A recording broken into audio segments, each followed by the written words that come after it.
Subscribe now and press the bell icon. Never miss an update. नमस्कार दोस्तों, स्वागत आपके अपने YouTube चैनल के अपने परिवार GK by genius Subhash sir में। आज जो हम जिक्र करेंगे आज की वीडियो में, यानी भारत के भूगोल के अंतर्गत जिक्र कर रहे हैं मानसून से संबंधित दिए हुए सिद्धांतों के बारे में। मानसून को प्रभावित करने वाले यानी भारतीय मानसून को प्रभावित करने वाले कारक और भारत की जलवायु को प्रभावित करने वाले कारकों के बारे में चर्चा करेंगे। क्योंकि पिछली वीडियो में हमने जिक्र किया था भी भारत की जलवायु के बारे में और भारत के मानसून के बारे में हमने जिक्र किया था, यानी दक्षिणी पश्चिमी मानसून, ग्रीष्मकालीन मानसून और शीतकालीन मानसून के बारे में। आज जो हम जिक्र कर रहे हैं वो मानसून से संबंधित जो सिद्धांत दिए गए हैं भूगोलवेताओं के द्वारा, उनके बारे में चर्चा करेंगे। वेरी इंपॉर्टेंट चैप्टर है। इसके अलावा मैं आपको एक सूचना दे देता हूँ, GK by genius Subhash sir का एक टेलीग्राम चैनल भी बना हुआ है, जिसका आपको लिंक डिस्क्रिप्शन में मिल जाएगा। तो अगर आपको पीडीएफ चाहिए तो उसको ज़्यादा से ज़्यादा ज्वाइन करने का कोशिश करें, ठीक है भाई। तो आज जो हम जिक्र कर रहे हैं वो किसके बारे में, मानसून के सिद्धांत के बारे में। सबसे पहले तो आपको ध्यान होना चाहिए, तो मानसून के सिद्धांत का जब हम जिक्र करते हैं तो तापीय सिद्धांत का जब जिक्र करते हैं, बहुत बार क्वेश्चन रिपीट हुआ था, वेरी इंपॉर्टेंट क्वेश्चन है। तापीय सिद्धांत दिया था एडमंड हेरली ने, बहुत इंपॉर्टेंट क्वेश्चन है। तापीय सिद्धांत जो है ये किसने दिया था, ये एडमंड हेरली ने दिया था। तापीय सिद्धांत को उष्मीय सिद्धांत के नाम से भी जाना जाता है, यानी उष्मीय। तो उष्मीय जो सिद्धांत है, उष्मीय सिद्धांत, तापीय सिद्धांत को किस नाम से जाना जाता है, उष्मीय सिद्धांत के नाम से भी जाना जाता है। वेरी इंपॉर्टेंट है। एडमंड हेरली ने ये सिद्धांत दिया था। और मानसून परिकल्पना का जब हम जिक्र करते हैं, यानी मानसून अभिकल्पना का जिसे जिक्र करें, अभिकल्पना, तो का प्रथम प्रारंभिक जो सिद्धांत था वो कौन सा था आपका, ये प्रारंभिक सिद्धांत आपका है तापीय सिद्धांत या उष्मीय सिद्धांत, जिसको चिरसम्मत सिद्धांत के रूप में भी जाना जाता है। बहुत इंपॉर्टेंट है। यानी मानसून के बारे में जैसे जिक्र करते हैं, मानसून निर्माण प्रक्रिया का जो आकलन करने वाला है या प्रक्रिया को समझने में प्रथम जो सिद्धांत दिया गया था वो कौन सा सिद्धांत था आपका, तापीय सिद्धांत था। वेरी इंपॉर्टेंट क्वेश्चन है जिसे जिक्र करते हैं। इस सिद्धांत के अंतर्गत हम जिक्र करें तो जल व स्थल के तापमान का जिसे जिक्र करें, जल व स्थल, ठीक है, जल व स्थल के तापमान, ठीक है, जल व स्थल के तापमान पर आधारित क्या है ये सिद्धांत दिया हुआ था। वेरी इंपॉर्टेंट, यानी जल व स्थल के सिद्धांत। क्योंकि जल के बारे में जब जानते हैं, जल जो है ये देरी से क्या होता है, गर्म होता है, देरी से गर्म होता है, और देरी से क्या होता है, ये ठंडा होता है। जबकि स्थल है ये जल्दी क्या होता है आपका, गर्म होता है, और जल्दी क्या हो जाता है, ये ठंडा हो जाता है, ठीक है। यानी इस सिद्धांत का जब हम जिक्र करते हैं, तापीय जो सिद्धांत है वो किससे, जल और स्थल से संबंधित है। जल स्थल के तापमान से संबंधित आपको ध्यान होना चाहिए, क्योंकि जल है वो देरी से गर्म होता है और देरी से क्या होता है, ठंडा होता है। इसके अपोजिट हम स्थल का जब जिक्र करते हैं तो आपको ध्यान होना चाहिए, स्थल जल्दी गर्म होता है और जल्दी क्या हो जाता है, ठंडा हो जाता है। जैसे मैंने पिछली वीडियो में जिक्र किया था भारत में मानसून के बारे में, तो हिंद महासागर के अंदर जैसे जिक्र करते हैं, हिंद महासागर के उत्तर की तरफ जब जिक्र करते हैं तो ये भूखंड जो है यानी भारतीय उपमहाद्वीप है बहुत ज़्यादा गर्म हो जाता है। गर्म होने के बाद का कारण हिंद महासागर के अंदर क्या है, हवाओं का जो दाब है बहुत ज़्यादा उच्च दाब होता है, और ये उच्च दाब के कारण ये हवाएं क्या है, निम्न दाब की तरफ चलती है, जिसे दक्षिणी पश्चिमी मानसून के रूप में हम जानते हैं, ठीक है। इसी के बाद में जैसे ये दक्षिणी पश्चिमी मानसून जो चलती है, उसके बाद में हम जिक्र करें भारतीय उपमहाद्वीप में उच्च वायुदाब हो जाता है और हिंद महासागर में निम्न वायुदाब हो जाता है। तो ये हवाएं क्या है, वापिस चलती है, जिसको यानी दक्षिण से लेके पश्चिम का, यानी दक्षिण पश्चिम जो चल रही है आपकी मानसूनी हवाएं, उसको तो हम क्या कहते हैं, ग्रीष्मकालीन जो मानसून के रूप में जानते हैं। इसके अलावा जैसे जिक्र करते हैं उत्तर पूर्व से जो आ रही है मानसूनी जो हवाएं आ रही है, उसको शीतकालीन हवाओं के रूप में जानते हैं। तो ये सिद्धांत किसके ऊपर आधारित था, तापीय सिद्धांत एडम हिलेरी ने जो दिया था, ये आपका जल और स्थल के तापमान पर आधारित था। वेरी इंपॉर्टेंट क्वेश्चन, क्योंकि जब हम भारत के मानसून का जब जिक्र करते हैं तो भारत के मानसून के बारे में पढ़े तो किस सिद्धांत से संबंधित है, वो तापीय सिद्धांत से संबंधित है। ये चीजें आपको क्लियर होना चाहिए। इसके बाद में जैसे जिक्र करते हैं दूसरा जो सिद्धांत दिया था विषुवत पछुआ पवन सिद्धांत है, ये फलोन महोदय ने दिया था। ये भी बहुत इंपॉर्टेंट क्वेश्चन है, ये चीज भी आपको क्लियर होना चाहिए, ठीक है। जैसे फलोन महोदय ने 1950 के दशक में 1950 के दशक में क्या दिया था, ये एक सिद्धांत दिया था, विषुवत पछुआ पवन सिद्धांत। ये भी बहुत इंपॉर्टेंट सिद्धांत है, कई बार इसके बारे में भी क्वेश्चन पूछे गए हैं, ये चीज़ भी आपको क्लियर होना चाहिए। इसके बाद में जैसे जिक्र करते हैं, ये जो सिद्धांत है वो दाब पेटियों से संबंधित है। भी दाब पेटियों, ठीक है, दाब पेटियों का जब हम जिक्र करते हैं, दाब पेटियों से संबंधित जो सिद्धांत है वो कौन सा सिद्धांत है, विषुवत पछुआ पवन है सिद्धांत फलोन महोदय ने दिया था। ये चीज़ भी आपको क्लियर होना चाहिए, कब दिया था, 1950 के दशक में, ठीक है। यानी दाब पेटियां जो है इसके विस्थापन से संबंधित है। क्या है, विस्थापन है से संबंधित ये क्या है आपका सिद्धांत है। जेट स्ट्रीम जो सिद्धांत दिया था वो किसने दिया था, एमटी इन ने। ये क्वेश्चन आप क्लियर करना है, मानसून से संबंधित सिद्धांत बहुत बार पूछे गए एसएससी के अंदर है। तो जेट स्ट्रीम जो सिद्धांत दिया था वो किसने दिया था, एमटी इन ने भी। बहुत इंपॉर्टेंट क्वेश्चन है, क्योंकि उच्च वायुमंडल में जब हम जिक्र करते हैं उच्च वायुमंडल में, तो उच्च वायुमंडल में तेज चलने वाली जो हवाएं हैं, तेज चलने वाली जो हवाएं हैं जिसको जेट स्ट्रीम के नाम से जाना जाता है, तो जेट स्ट्रीम सिद्धांत दिया था एमटी इन ने। वेरी वेरी इंपॉर्टेंट क्वेश्चन है। यानी एमटी इन ने जो सिद्धांत दिया था वो कौन सा सिद्धांत दिया था, वो जेट स्ट्रीम सिद्धांत। एल नीनो सिद्धांत दिया था, ये गिलबर्ट बाकर ने सिद्धांत दिया था। एल नीनो आपको ध्यान होना चाहिए, एक सिद्धांत भी है, और एल नीनो प्रशांत महासागर के अंदर है। जैसे हम जिक्र करते हैं आपका प्रशांत जो महासागर है, प्रशांत महासागर के अंदर हम जिक्र करें जो दक्षिणी अमेरिका है, खासकर पेरू इक्वेडोर के पास हम जिक्र करते हैं। पेरू एक ठंडी जलधारा है, परंतु कई बार क्या है, प्राकृतिक कारणों का जब हम जिक्र, वहां पर गर्म जलधाराएं आती है, और गर्म जलधाराओं को किस नाम से जाना जाता है, अल नीनो जलधारा के नाम से। तो अल नीनो का जो सिद्धांत दिया था वो किसने दिया था, गिलबर्ट बाकर ने भी। अल नीनो है वो विश्व जलवायु को, विश्व मानसून को बहुत ज़्यादा प्रभावित करते हैं, खासकर भारतीय उपमहाद्वीप मानसून को बहुत ज़्यादा प्रभावित करती है। अब ये चार तो आपको सिद्धांत क्लियर होना चाहिए।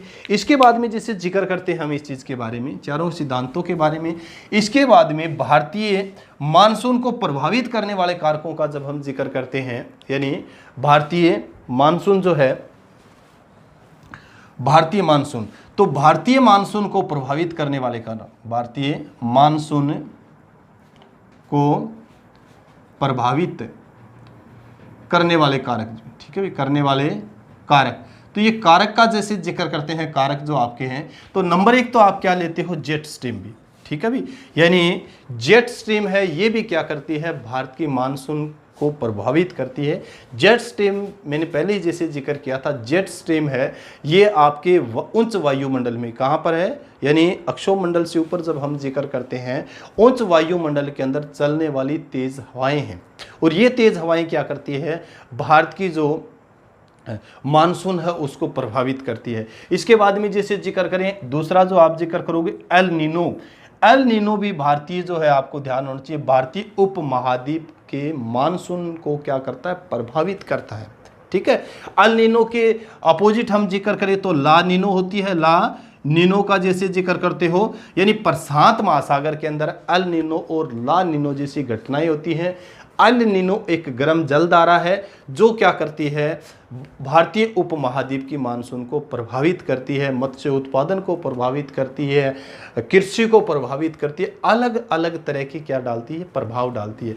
एल नीनो की घटना का जैसे जिक्र करते हैं तो क्रिसमस के समय होती है, क्रिसमस के समय होती है, आपको ध्यान होना चाहिए, यानी दिसंबर के महीने में होती है ये चीज़, हर साल नहीं होती, ये चीज़ भी आपको क्लियर होना चाहिए। 2-4 साल बाद क्या होती है, आपकी एल नीनो जैसी घटनाएं होती है, जिससे क्या होता है, भारतीय उपमहाद्वीप में अकाल जैसी स्थिति भी पैदा हो जाती है। ये चीज़ आपको क्लियर होना चाहिए।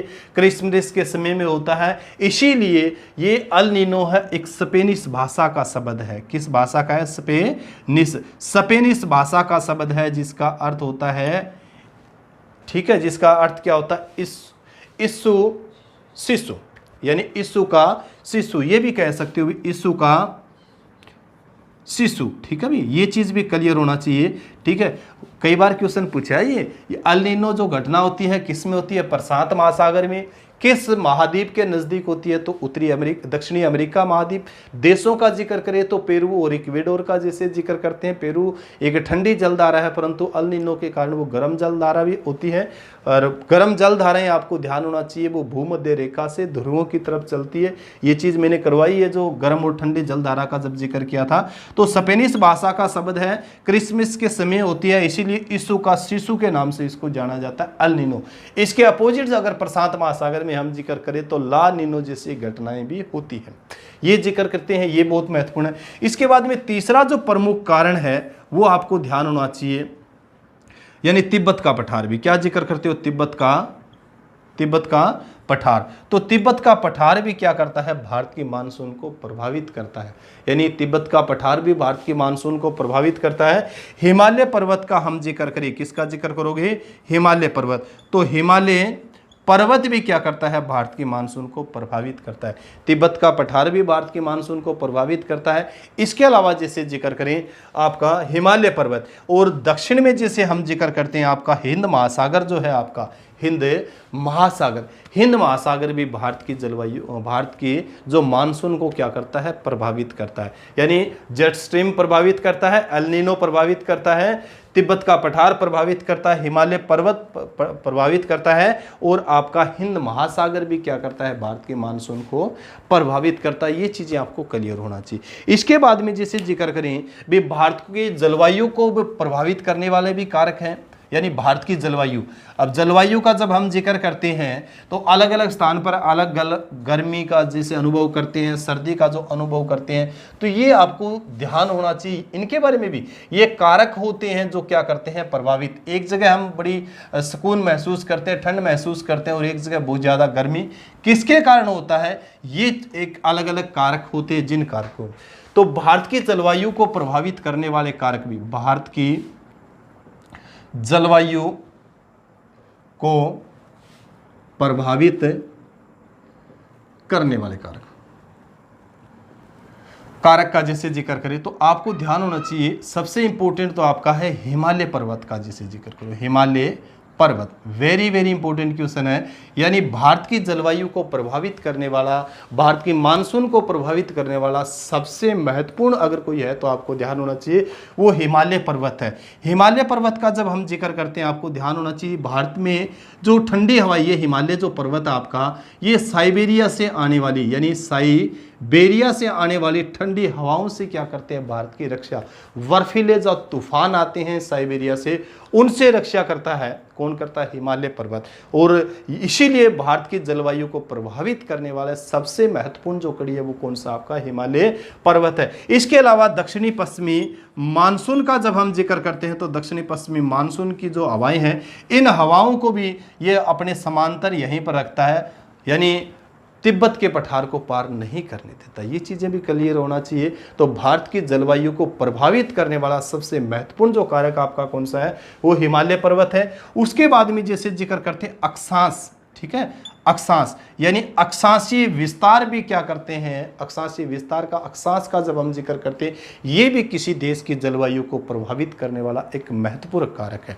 जैसे भारत का हम जिक्र करते हैं, आपको ध्यान होना चाहिए, तो भारत आपको ध्यान होना चाहिए 8 डिग्री 4 मिनट से लेके 37 डिग्री 6 मिनट तक इसका विस्तार है। इतना बड़ा अक्षांशीय विस्तार होने के कारण, अक्षांशीय विस्तार होने के कारण यानी अक्षांश भी किसी भी देश की जलवायु को प्रभावित करने वाला एक महत्वपूर्ण कारक है। ये चीज़ भी क्लियर होना चाहिए, क्योंकि भारत का जो देशांतरीय अक्षांशीय जो विस्तार है, देशांतरीय अक्षांशीय विस्तार एक महत्वपूर्ण कारक है इसकी जलवायु को प्रभावित करने वाला। यानी 8 डिग्री 4 मिनट से लेकर 37 डिग्री 6 मिनट तक क्या है, इसका अक्षांशीय विस्तार है। इसके अलावा जैसे जिक्र करते हैं तीसरा जो कारक है वो आपको ध्यान होना चाहिए जल व स्थल का, जल व स्थल का तापमान, ठीक है, ये भी ताप है, ठीक है, ये चीज भी आपको क्लियर होना चाहिए। यानी जल व स्थल का ताप का जैसे जिक्र करते हैं, ताप का विवरण कर सकते हो आप, ताप का जैसे तापमान का जैसे जिक्र कर सकते हो, ये भी आपको ध्यान होना चाहिए। यानी तापमान जैसे मैंने जिक्र किया था, अभी जल जो है ये जल्दी गर्म नहीं होता है, यानी देरी से क्या होता है, ये ठंडा होता है जल, और देरी से क्या होता है, गर्म होता है। इसके अलावा सथल जो है ये जल्दी गर्म हो जाता है और जल्दी क्या हो जाता है, ठंडा हो जाता है। तो जल और स्थल का तापमान भी क्या करता है, किसी देश की जलवायु को प्रभावित करने वाला एक महत्वपूर्ण कारक है। जैसे आपको ध्यान होना चाहिए, जिक्र करें तो भारत का जो तटीय प्रदेश का जैसे जिक्र करते हैं, तटीय प्रदेश, यहाँ पर ऐसी स्थिति हमें देखने को मिलती है। तो भारत की जलवायु को प्रभावित करने वाला जल और सथल का जो वितरण है, यानी जल व सथल का वितरण भी बड़ी महत्वपूर्ण भूमिका निभाता है। ठीक है, ये चीजें आपको क्लियर होना चाहिए। इसके अलावा चौथा जैसे कारक का जिक्र करोगे आप, समुद्र तल से ऊंचाई। क्या है, समुद्र तल से ऊंचाई का जैसे जिक्र करोगे, ठीक है भाई, समुद्र तल से ऊंचाई। तो समुद्र तल से ऊंचाई भी क्या है, भारत की जलवायु को प्रभावित करने वाला एक महत्वपूर्ण कारक है। अब जब जिक्र करते हैं, अब आपको ध्यान होना चाहिए, आगरा जो आप जिक्र करोगे, आगरा जो है, आगरा यूपी उत्तर प्रदेश के अंदर है। और दार्जिलिंग का जब हम जिक्र करते हैं, दार्जिलिंग का जैसे जिक्र करोगे, तो आगरा और दार्जिलिंग एक ही अक्षांश के ऊपर स्थित है। किस क्या है, एक अक्षांश के ऊपर स्थित है। परंतु गर्मी के जब हम जिक्र करते हैं, मौसम का जैसे जिक्र करोगे, शीत सर्दियों का जब जिक्र करते तो यहाँ पर टेम्परेचर 16 डिग्री होता है, जबकि दार्जिलिंग में क्या होता है आपका 4 डिग्री। यानी एक अक्षांश के ऊपर स्थित है, जैसे जिक्र करें, यानी आगरा और दार्जिलिंग एक ही अक्षांश के ऊपर स्थित है, परंतु यहाँ पर अलग अलग टेम्परेचर है। 12 डिग्री का क्या है, इसमें अंतर है। अंतर होने का प्रमुख कारण क्या है, समुद्र तल से ऊंचाई। जैसे जैसे समुद्र तल से ऊंचे जाएंगे स्थान, तो क्या होते जाते हैं, वो ठंडे हो जाते हैं, यानी तापमान में गिरावट आती है। ये चीजें भी आपको क्लियर होना चाहिए। तो आगरा और दार्जिलिंग है एक अक्षांश में, परंतु समुद्र तल से ऊंचाई होने के कारण इनका तापमान में अलग अलग अंतर है। ये चीज भी आप क्लियर कर सकते हो, ठीक है, क्योंकि अलग अलग यहाँ का टेम्परेचर है, क्योंकि समुद्र तल से इनकी ऊंचाई अलग अलग है। ये चीज आपको, तो समुद्र तल से ऊंचाई भी क्या करती है, भारत की जलवायु को प्रभावित करती है। ये चीज भी कर सकते हैं। इसके अलावा जैसे 5 नंबर जब आप जिक्र करोगे, समुद्र तट से दूरी भी, 5 नंबर जो आप जिक्र करोगे, समुद्र तट से दूरी, तो समुद्र तट से दूरी भी क्या है, एक महत्वपूर्ण। 5 नंबर जिक्र करोगे, समुद्र तट से दूरी, तो समुद्र तट से दूरी भी क्या करती है, भारत की जलवायु को प्रभावित करती है। आपको ध्यान होना चाहिए, जैसे कोई रहते हैं तटीय प्रदेशों का जब हम जिक्र करते हैं, यानी तटीय प्रदेशों, खासकर कोंकण का जिक्र करोगे, कोंकण, या फिर आप कोंकण का जिक्र करोगे, बंबई का जैसे जिक्र करते हो, तो समुद्र के नज़दीक होने के कारण यहाँ के लोग हैं, वो आपको ध्यान होना चाहिए, किसी भी मौसम का, यानी यहाँ पर ना गर्मी होती है ना सर्दी होती है, सम क्या पाया जाता है, यहाँ पर मौसम पाया जाता है। ये कारण क्या है, ये समुद्र तट से दूरी के कारण। अब हम जिक्र करें बंबई कोंकण में क्या है, सम तापमान पाया जाता है, यानी ना गर्मी और ना सर्दी होती है। आप जब भी साउथ में कभी जाओ, दक्षिण भारत में जाओ, नोट करने वाली बातें होती है ऐसी चीज़ें। तो दक्षिणी भारत के अंदर आप जाते हो, 50% जो लोग हैं वो क्या है, समुद्र के किनारे जो लोग रहते हैं वो बिना चप्पल के रहते हैं। कारण क्या है, वहाँ पर धरती ना गर्म होती है और ना ठंडी होती है, सम क्या पाया जाता है वहाँ पर तापमान। किस कारण होता है, आपको ध्यान होना चाहिए, समुद्र तट की दूरी के कारण, ठीक है। इसके अपोजिट जैसे जिक्र करते हैं, जैसे जैसे समुद्र से दूर जाते हैं स्थान का जब हम जिक्र, जैसे कानपुर का हम जिक्र करते हैं, कानपुर यूपी उत्तर प्रदेश में, तो आपको ध्यान होना चाहिए यहाँ पर बहुत ज़्यादा गर्मी है, सर्दी के समय में सर्दी होती है। तो ये चीज़ें भी बहुत मायने रखती है, इनके बारे में भी आपको ध्यान होना। इसके अलावा 6 नंबर जो कारक महत्वपूर्ण, जो आपका ऊंचा वच भी क्या है, ऊंचा वच। ऊंचा वच भी किसी भी देश को प्रभावित करने वाला, जलवायु को प्रभावित करने वाला एक महत्वपूर्ण कारक है, और भारत की जलवायु को प्रभावित करने वाला भी एक महत्वपूर्ण कारक है। ऊंचावच का जैसे जिक्र करते हैं, आपको क्लियर होना चाहिए, मानसूनी हवाएं भी, यानी ऊंचे नीचे क्षेत्रों का जैसे जिक्र करोगे, यानी पठारों का जैसे जिक्र कर सकते हो, पहाड़ों का जैसे जिक्र कर सकते हो। तो ऊंचावच के कारण, अब आपको ध्यान, ऊंचावच के कारण दक्कन का जो पठार है यहाँ पर बारिश कम होती है, क्योंकि ये कम ऊंचा है, यहाँ से क्या है, जो मानसूनी हवाएं ऊपर से गुजर जाती है। तो ऊंचावच भी क्या करता है, किसी भी देश की जलवायु को बहुत ज़्यादा प्रभावित करता है। ये चीज़ें भी आपको क्लियर होना चाहिए, ठीक है भी। तो ऊंचावच का जैसे जिक्र किया, समुद्र तट से दूरी है, समुद्र तल से ऊंचाई का जैसे जिक्र किया था। तो अलग अलग तरह की क्या है, कारक है, इन कारकों से क्या होते हैं, जलवायु प्रभावित होती है भारत की जलवायु का, जैसे मैंने जिक्र किया था। इसके अलावा जैसे कई तरह के क्वेश्चन भी पूछे जाते हैं, उनके बारे में भी मैं चर्चा करता हूं आपसे। यानी बहुत से क्वेश्चन पूछे गए हैं, जैसे मैंने मानसून वाली वीडियो में भी क्वेश्चन पूछे थे, आपको बताए थे भी इस तरीके से क्वेश्चन पूछे जाते हैं। इसी तरीके से आज की जो मैं जिक्र करूं इस चीज के बारे में, एक क्वेश्चन लिखा हुआ है इन्होंने, मैंने बनाए कुछ क्वेश्चन है, जिक्र किया है जम्मू और कश्मीर में होने वाली शीतकालीन वर्षा का कारण कौन सा है भी, तो पश्चिमी विक्षोभ के कारण होता है। ये क्वेश्चन बहुत इंपॉर्टेंट है, बड़ी बार क्वेश्चन रिपीट हुआ है।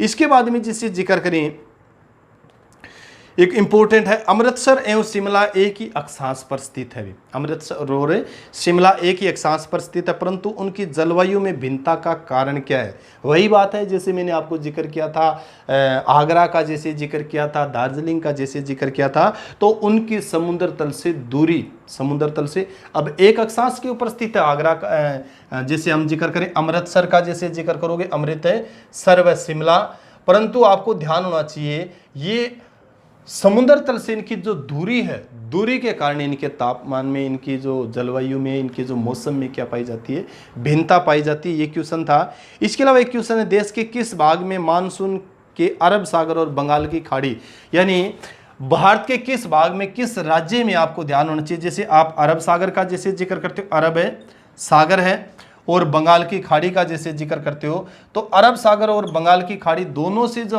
बारिश होने वाला जो स्थान आपका कौन सा है, वो पंजाब का जिक्र करोगे। किसका जिक्र करोगे, पंजाब। ठीक है, ये चीजें भी आपको क्लियर होना चाहिए। इसके अलावा जैसे मैंने तापीय सिद्धांत का जैसे जिक्र किया था, तो तापीय सिद्धांत को किस दूसरे सिद्धांत के नाम से, किस उप सिद्धांत के नाम से भी जाना जाता है, उष्मीय सिद्धांत के नाम से भी। ठीक है, ये क्वेश्चन भी एक बार रिपीट हुआ था। यानी तापीय जो सिद्धांत है, तापीय सिद्धांत को किस सिद्धांत के नाम से, दूसरे सिद्धांत तो उष्मीय सिद्धांत के या चिरसम्मत सिद्धांत के नाम से भी उसको जाना जाता है। ये क्वेश्चन भी आपका रिपीट हुआ था। एक जो क्वेश्चन दिया हुआ है जिसे जिक्र करते हैं इस चीज के बारे में, इंपॉर्टेंट है, भारत के किस भाग में सर्वाधिक दैनिक तापांतर पाया जाता है। यानी तापांतर का जैसे मैंने जिक्र किया ना, तापमान का जैसे जिक्र किया था, अभी यहाँ पर तापमान कम है, तटीय क्षेत्रों का जिक्र करते हैं। तापांतर मीन्स क्या होता है, तापांतर का जब हम जिक्र करते हैं, तापांतर का अर्थ होता है दिन व रात के तापमान में अंतर।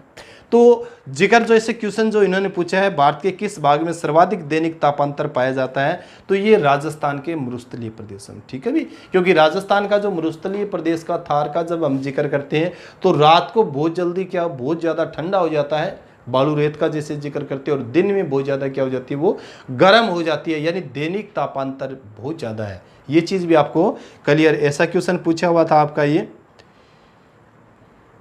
यही क्वेश्चन थे भी इनके बारे में जैसे इसके अलावा एक क्वेश्चन जिक्र किया है इन्होंने, बहुत इंपॉर्टेंट है, भारत में वर्षा की अधिक, यानी भारत में वर्षा बहुत अधिक होती है, परंतु फिर भी इसको प्यासी भूमि का देश कहा जाता है। यानी प्यासी भूमि का देश, बारिश बहुत ज़्यादा होती है भारत के अंदर, बहुत ज़्यादा होती है। जैसे मैंने विश्व में सर्वाधिक बारिश का स्थान मानिसराम का जैसे जिक्र करते हैं, मेघालय का जैसे जिक्र करते हैं, बहुत ज़्यादा बारिश होती है, परंतु प्यासी भूमि का देश भी कहा जाता है। क्यों? क्योंकि आपको ध्यान होना चाहिए, यहाँ पर पानी स्टोर नहीं किया जाता। जितना भी पानी बारिश का आता है वो सारा का सारा कहाँ चला जाता है, समुद्र में चला जाता है, बह जाता है। इसके अलावा यहाँ पर जितनी भी अधिक बारिश होती है वो 2 या 3 महीने के अंतर होती है, और जल्दी जल्दी ये पानी वाष्प के रूप में उड़ जाता है। इस कारण है भारत में बारिश बहुत ज़्यादा होती है, परंतु उसका प्यासी भूमि का देश कहा जाता है। कारण यही है, पानी का स्टोर नहीं हो पाता। ये चीज़ आपको क्लियर होना चाहिए। तो बहुत इंपॉर्टेंट जो चैप्टर था, यानी मानसून से संबंधित जो सिद्धांत दिए गए थे भूगोलवेताओं ने, उनके बारे में चर्चा की थी। मानसून को प्रभावित करने वाले कारकों का जैसे हमने जिक्र किया था, और भारत की जलवायु को प्रभावित करने वाले कारकों का हमने जिक्र किया था। अगर आपको ये वीडियो पसंद आई है तो ज़्यादा से ज़्यादा लाइक करें भाई, ज़्यादा से ज़्यादा शेयर करें, ज़्यादा से ज़्यादा सब्सक्राइब करें। जय हिंद, जय भारत।